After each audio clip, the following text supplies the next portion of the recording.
अब 8.2 का हम लोग क्वेश्चंस देखते हैं।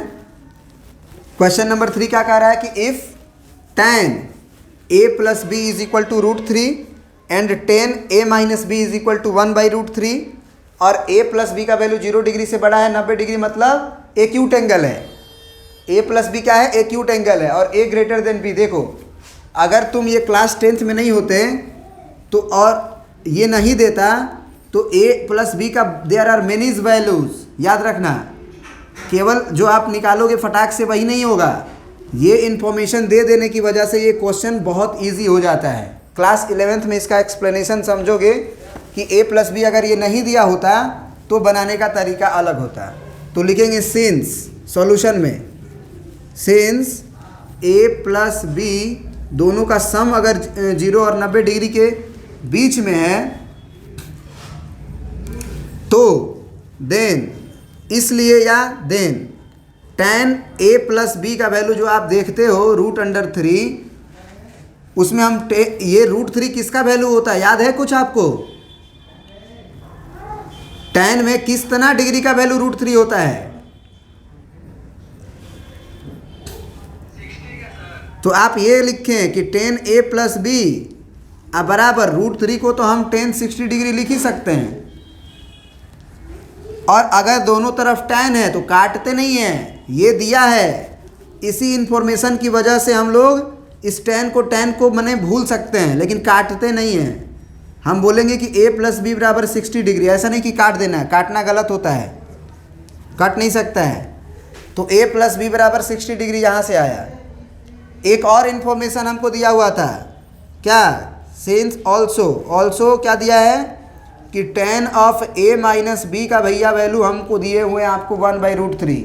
अब आप बताइए कि 1/√3 tan में किसका वैल्यू होता है?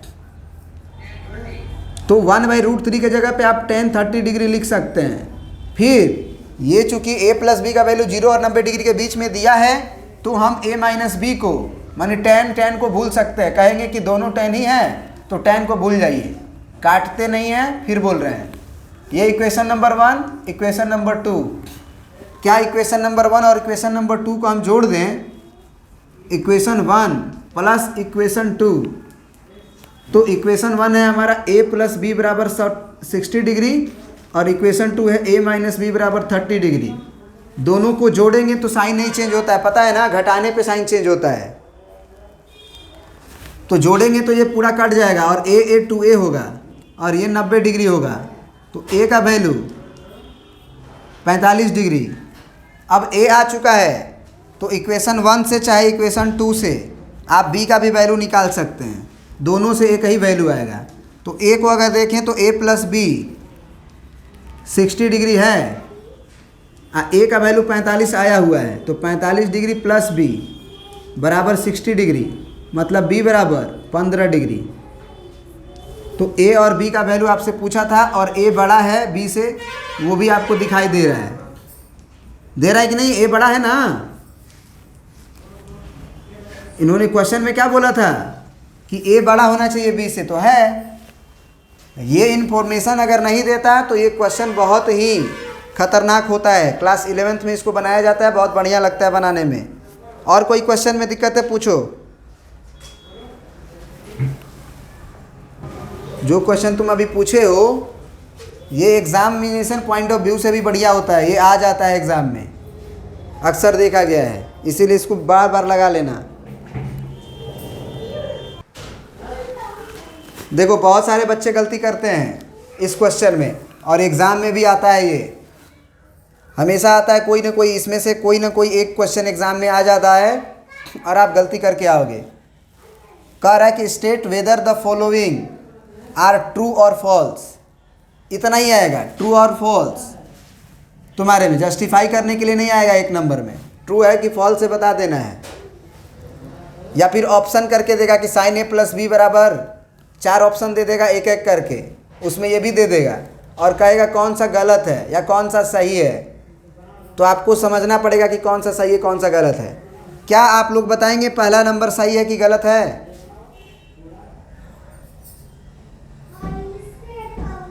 बताइए।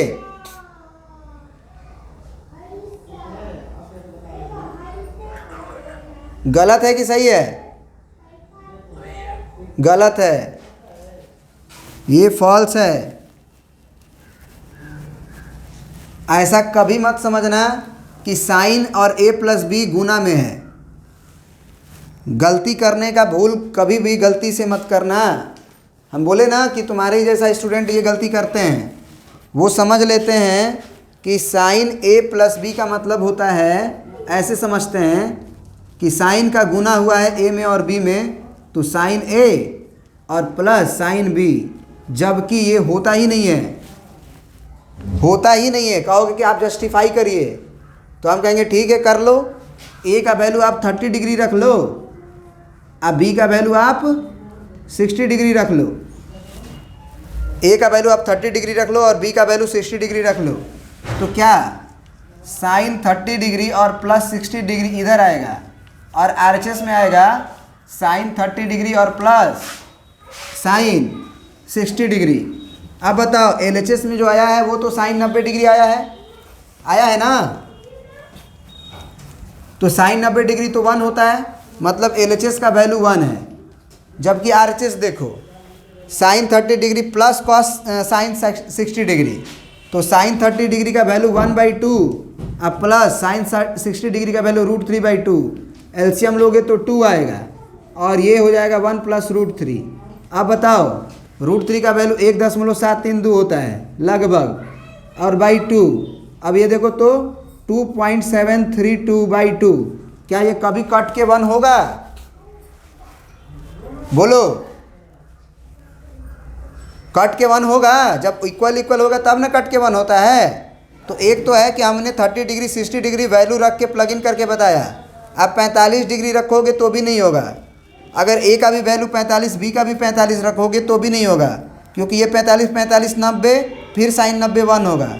ये साइन 45 1/√2, ये भी 1/√2, तो 1/√2 1/√2 होगा 2/√2, तो 2/√2 भी तो कट के 1 नहीं होता है, तो ये फॉल्स है। ये जस्टिफाई भी तुम्हारा कर दिए, लेकिन एक बात तुम मज़े की समझ लो, 100 बात की एक बात, कि साइन को इनटू में समझा ही नहीं जाता है, साइन ए प्लस बी के साथ ही रहता है। अगर कहीं भी तुमको साइन मिले तो इसका कोई मतलब नहीं है। अगर तुमको केवल साइन मिले बिना एंगल का तो उसका कोई मतलब ही नहीं है, क्योंकि साइन बिना एंगल के कैसे लिख सकते हो? परपेंडिकुलर हाइपोटेनस बेस चाहिए ना। और तुम एक राइट एंगल ट्रायंगल में जानते हो कि अगर ये ए है, ये बी है और ये सी है, तो ए के लिए परपेंडिकुलर अलग होता है, जबकि वही साइन का सी हो जाए तो परपेंडिकुलर अलग होता है। तो जब sin cos tan cot sec cosec जो डिफाइंड है एक ट्रिग्नोमेट्रिकल रेशियो परपेंडिकुलर बेस और हाइपोटेनस के साथ, तो निश्चित रूप से बिना एंगल का परपेंडिकुलर और हाइपोटेनस नहीं बताया जा सकता है, क्योंकि एक पार्टिकुलर एंगल के लिए परपेंडिकुलर फिक्स है, बेस फिक्स है, दूसरे एंगल के लिए दूसरा परपेंडिकुलर दूसरा बेस। तो साइन रेशियो है तो वो एंगल गिवन रहेगा, तब तो हम रेशियो फिक्स ले पाएंगे। तो इस तरह से ये पहला जो है ऑप्शन आपका फॉल्स है। क्या कोई समझने में दिक्कत है आपको? ये समझने में दिक्कत है? बोलिए। ए और बी, हाँ, तो ऐसा थोड़ी है कि किसी किसी वैल्यू के लिए सही हो जाए तो सही मानेंगे, और वैसे भी ए और बी के लिए 0 के लिए तो सही है, लेकिन अगर कोई फार्मूला है किसी के लिए सही हो रहा है और किसी के लिए गलत हो रहा है, तो उसे सही माना जाएगा कि गलत माना जाएगा? उस फार्मूला को गलत माना जाएगा। फार्मूला का मतलब है सबके लिए सही है। अब देखो जरा, तो अब तुम कहोगे कि सर 2 + 2 जोड़ते हैं तो 4 आता है, और 2 × 2 भी करते हैं तो वो भी 4 ही होता है, तो क्या ये 3 के लिए वैलिड है? 3 + 3 6 आता है, और 3 × 3 कर लो तो 3 × 3 करके देखो, 2 में तो सही है, 2 + 2 4 होगा, 2 दूना 4 भी होगा, लेकिन 3 के साथ थोड़ी सही है। तो फार्मूला का मतलब होता है वो हर एक के लिए सही हो। तो ये पहला तो आपका सही है, सॉरी गलत है, और गलत का एक्सप्लेनेशन आपको समझ में आ गया होगा। अब दूसरा बताओ, दूसरा गलत है कि सही है? दूसरा गलत है कि सही है बताओ? पढ़ा रहना अभी अभी जाओ, अभी पढ़ा लेने दो, पढ़ा लेने दो अभी। अब बताओ दूसरा नंबर गलत है कि सही है? दूसरा भी गलत है। भले आपका आंसर अगर दिया होगा कि ट्रू है तो भी हम इसे गलत बोलेंगे। भले तुम्हारा आंसर ट्रू दिया होगा, हम जानते हैं क्यों दिया होगा। अगर दिया होगा तो हम तो देखे नहीं है क्या दिया है, ट्रू दिया है कि फॉल्स दिया है, देखो तो।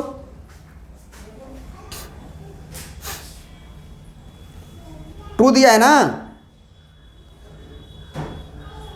अरे बोलो।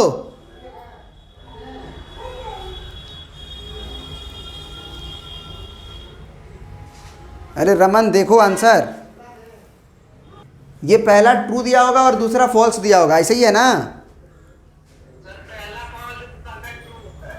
पहला ट्रू दिया है कि फॉल्स दिया है? और दूसरा? ये तो फिर तुम्हारा ऐसे भी गलत है, दोनों ही फॉल्स है। अब कहोगे कैसे?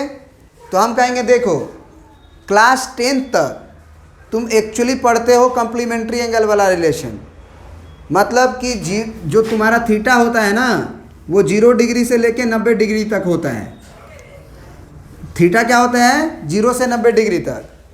अगर तुम थीटा को 90 डिग्री से पार ले जाते हो तो साइन थीटा और कॉस थीटा इंक्रीज भी करता है और डिक्रीज भी करता है। माइक बंद कर लो रमन। ये कौन है? रमन, माइक बंद कर लो।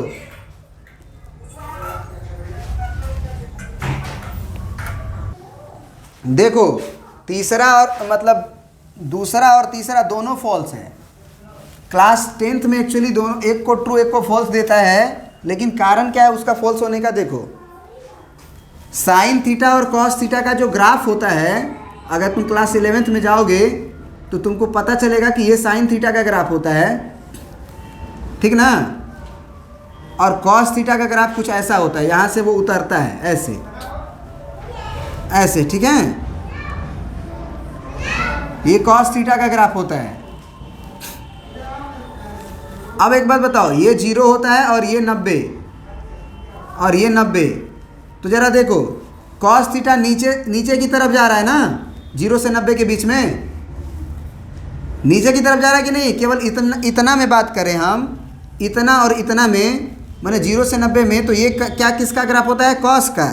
ये कॉस का ग्राफ है, ये जो है वो साइन का ग्राफ है। तो कॉस का ग्राफ देखो तुम जरा, नीचे की तरफ जा रहा है, बोलो जा रहा है कि नहीं जा रहा है? अरे बोलो।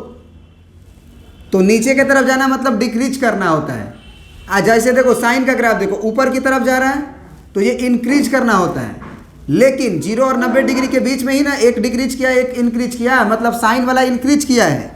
तो तुम्हारे जो मतलब आंसर दिया होगा कि the value of sin theta increases as theta increases, वो केवल 0 और 90 डिग्री के लिए दिया है। जैसे ही तुम 90 को क्रॉस किए तो तुम्हारा ग्राफ नीचे की तरफ गया, देख लो ऊंचाई पे चढ़ के फिर नीचे गिरने लगा। तो पहले तो इंक्रीज किया, फिर डिक्रीज किया, फिर इंक्रीज किया, फिर डिक्रीज किया, फिर इंक्रीज किया, मतलब बढ़ भी रहा है, ऊपर भी जा रहा है, घट भी रहा है, नीचे भी जा रहा है। इसमें भी वही कहानी है, पहले घटा, यहाँ तक घटा, फिर बढ़ना शुरू किया, फिर बढ़ना शुरू किया, फिर बढ़ना शुरू किया, यहाँ तक बढ़ा, फिर घटना शुरू किया, फिर घटना शुरू किया। तो this sine theta and cos theta will increasing और डिक्रीजिंग ऑल्सो, बोथ। इंक्रीज भी करता है थीटा के बढ़ने से, क्योंकि थीटा 90 डिग्री है तो यहाँ क्या होगा? 180 होगा, फिर 270 होगा, फिर 360 होगा। तो थीटा तो बढ़ा रहे हैं हम, थीटा तो हम बढ़ा ही रहे हैं, लेकिन साइन थीटा तो घट भी रहा है और बढ़ भी रहा है, तो दोनों फॉल्स है। क्या? हाँ, 0 से 90 डिग्री में साइन थीटा इंक्रीज करता है और कॉस थीटा डिक्रीज करता है। देख लो तुम्हारे आँख के सामने है ना। अगर हम इतना में ही देखें 0 और 90 डिग्री में, तो ये बढ़ रहा है और ये घट रहा है। दूसरा तरीका है कि अपने वैल्यूज से देख लो, साइन 0 डिग्री 0 होता है, अब थीटा बढ़ाओ, साइन को 30 डिग्री कर दो, तो ये कितना हुआ? 1/2। फिर 30 डिग्री से 45 डिग्री लेके जाओ, तो 45 डिग्री 1/√2, और 1/√2 का मतलब ये 1/√4 है ना, सॉरी ये देखो ये 1/√4 है ना, और ये 1/√2 है। अब कौन बड़ा है बताओ, 1/√4 की 1/2√2 कौन बड़ा है?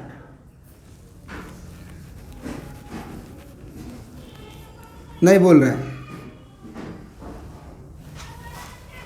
अरे ज़्यादा से डिवाइड करोगे तो नंबर कम होगा। ये कम से डिवाइड हुआ है, √2 से ही डिवाइड हुआ है, तो ये ज़्यादा है। नहीं तो तुमको हम बोलेंगे कि दशमलव में कर लो। ज़्यादा अगर तुमको समझने में दिक्कत हो रहा है तो दशमलव में कर लो।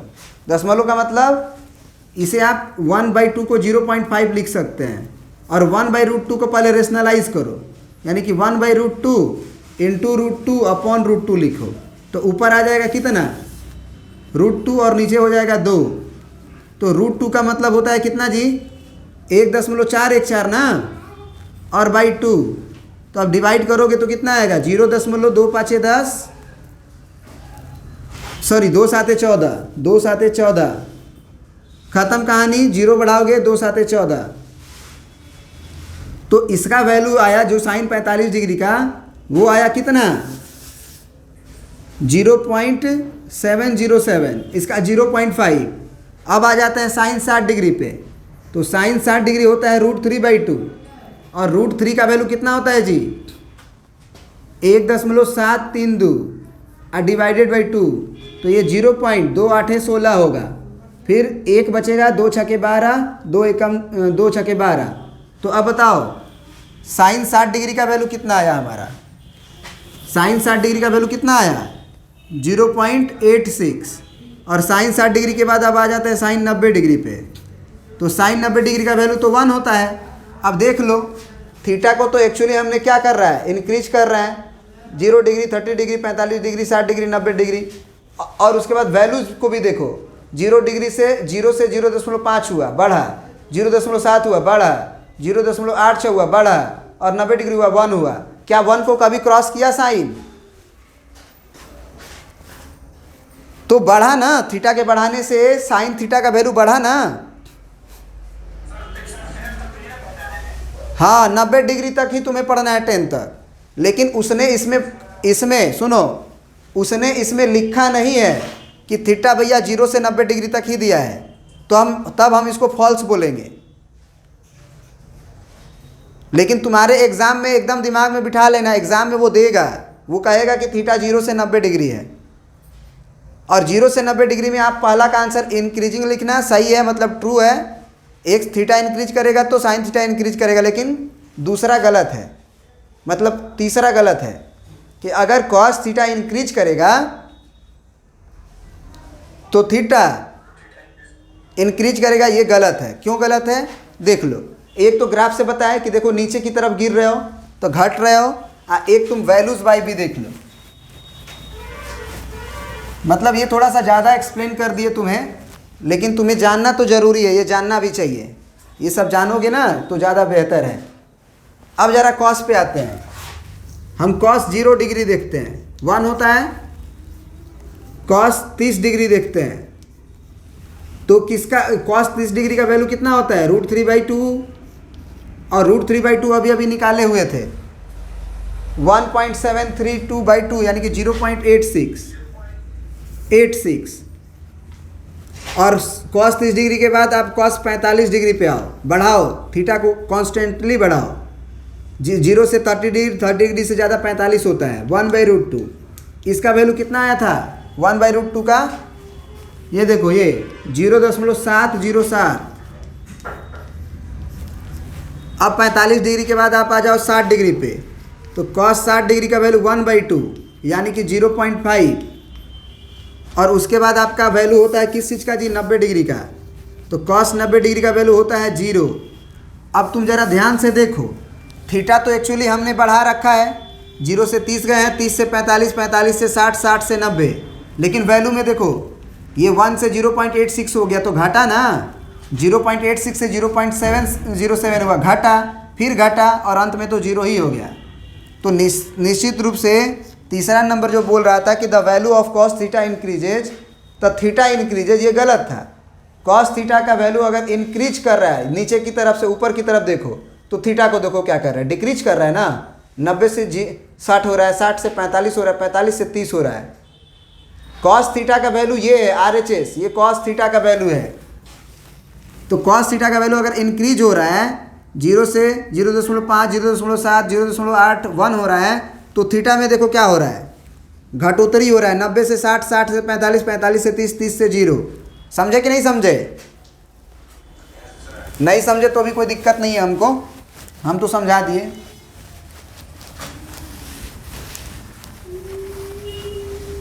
दो बार देखो समझ में आ जाएगा। साइन थीटा बराबर cos theta for all values of theta. ऐसा तो ऐसे ही सीधा नहीं सही है, क्या सही है? केवल थीटा बराबर 45 डिग्री के लिए ही नहीं सही होगा, और आगे जाओगे ना तो थीटा का बहुत सारा वैल्यू के लिए सही होगा, लेकिन सारे वैल्यू के लिए भी नहीं सही होगा।